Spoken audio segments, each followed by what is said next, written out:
Vamos a listar ahora y explicar algunas arquitecturas que son comunes y que utilizan este paradigma de las redes recurrentes.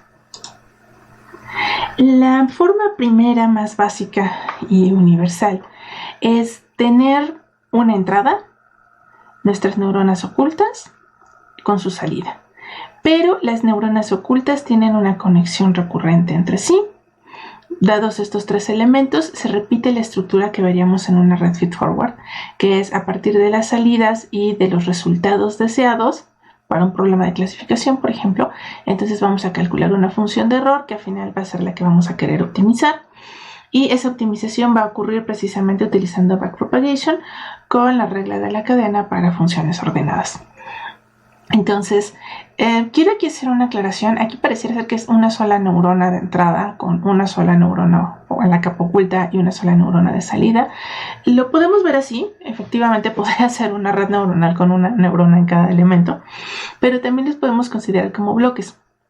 Podríamos pensar aquí que se trata de todo un vector de entrada y que estas H en realidad podrían ser, no sé, unas 5 o 6 neuronas, pero que tienen conexiones recurrentes entre sí. Lo mismo con las salidas, ¿no? Ahora, lo importante de hacerlo así de compacto es que podamos entonces visualizar qué es lo que está sucediendo en el tiempo.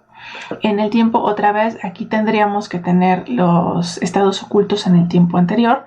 De hecho, un punto muy importante al intentar ya utilizar estas redes es cómo vamos a inicializar estos valores del tiempo cero.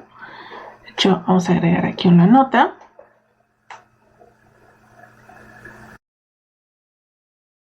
Como que por dónde empezamos. Bueno, pues puede haber diferentes ejemplos. Podemos inicializarla en ceros. A veces hacen algunos otros trucos, como hacer una especie de feed forward aquí adelante, con tratando más o menos de predecir valores decentes, a lo mejor una especie de red previa que haga eso. Otra forma es simple y sencillamente inicializarla con datos aleatorios. Pero bueno, el chiste es que tenemos que crear un estado oculto inicial. Bien, suponiendo que ya contamos con él, entonces, ¿cómo se vería ahora el despliegue de este tipo de red? La idea es, tenemos una matriz de pesos que conecta las entradas con las capas ocultas, y esas les vamos a llamar U. Después tenemos las conexiones que están ocurriendo entre las neuronas ocultas en el tiempo, entre el tiempo pasado y el tiempo presente, y esas las vamos a representar como Ws. Observen entonces que en el grafo desplegado pues simplemente están apareciendo como estos elementos horizontales. Después, a partir de los valores ocultos, vamos a tener los valores de salida. La idea es que por cada entrada que reciba vamos a emitir una salida. Si tenemos una secuencia de 5 elementos, van a salir acá también 5 elementos. Y después de eso, bueno, tratándose de un problema de aprendizaje supervisado, pues al momento de entrenar lo que tendríamos es una comparación entre lo que deseábamos que saliera, lo que salió, y eso pues nos va a dar el valor de nuestra función de pérdida o nuestra función de error. Ahora, ¿para qué puede servir una red como esta? Bueno, un ejemplo muy popular es que puede entrar, por ejemplo, un cuadro de señal acústica y tratar de decir a ver qué nota está siendo reproducida. Pongan a alguien a tocar el piano y entonces podrían tratar de averiguar, la señal acústica se vería más o menos así. Bueno, la estoy inventando, pero esta es la forma que tienen las señales acústicas. Son señales unidimensionales. Aquí, de hecho, preguntándole a algunos expertos en procesamiento de audio, podrían hacer un poco de preprocesamiento, a lo mejor obtener los espectros de frecuencias. Se ven un poquito como una especie de imágenes bidimensionales con diferentes intensidades. Dados estos espectros o algunas otras características especiales, ciertos coeficientes, lo que tendrían sería un vector de datos para cada tiempo, o a lo mejor está un vector en 2 dimensiones. Podrían meter estos datos aquí en el vector X y tratar de decir, a ver, en esta sección estaban tocando un Do, un Re, o lo que corresponda, ¿no? De hecho, este es un tema un poco abierto. La verdad uno lo pensaría trivial, pero sí todavía se está tratando de investigar. Tal vez los casos más sencillos, una sola nota a la vez se pueda resolver rápidamente. Ya tratar de extraer acordes, por ejemplo, sí llega a ser bastante más complicado. Pero en principio una red adecuada para ese tipo de problemas sería esta arquitectura precisamente. Bien, entonces, ¿cómo se ven ahora nuestras ecuaciones? Bueno, lo primero es destacar que se trata de una red universal en el sentido de que puede calcular cualquier función que pueda calcular una máquina de Turing.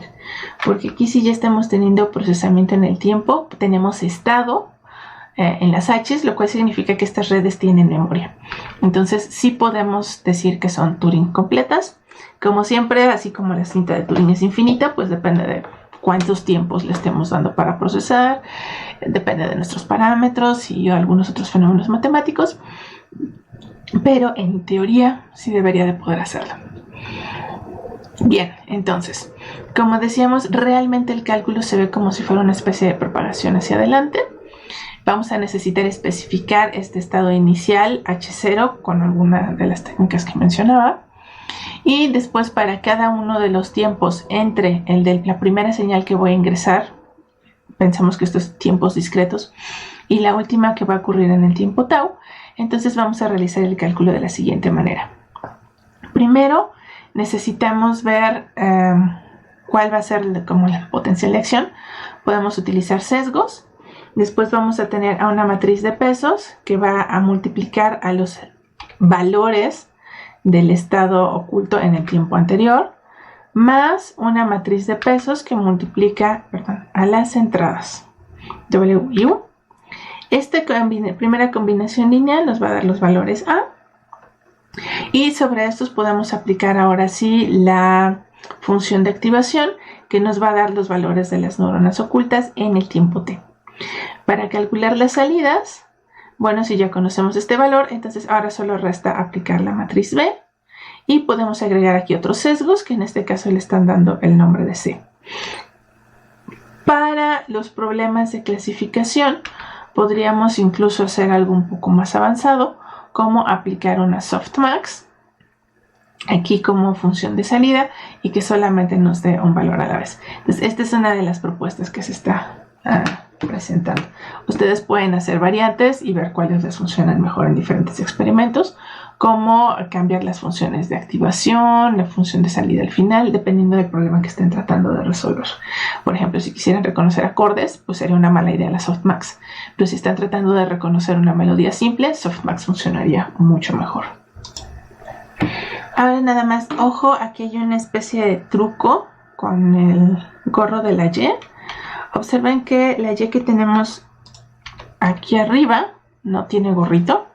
Entonces este que está aquí en esta notación representa a la respuesta esperada. Ahora, ¿qué está pasando con estas O y con estas L's? Resulta que la O, o el valor que se va a utilizar para el entrenamiento es la O.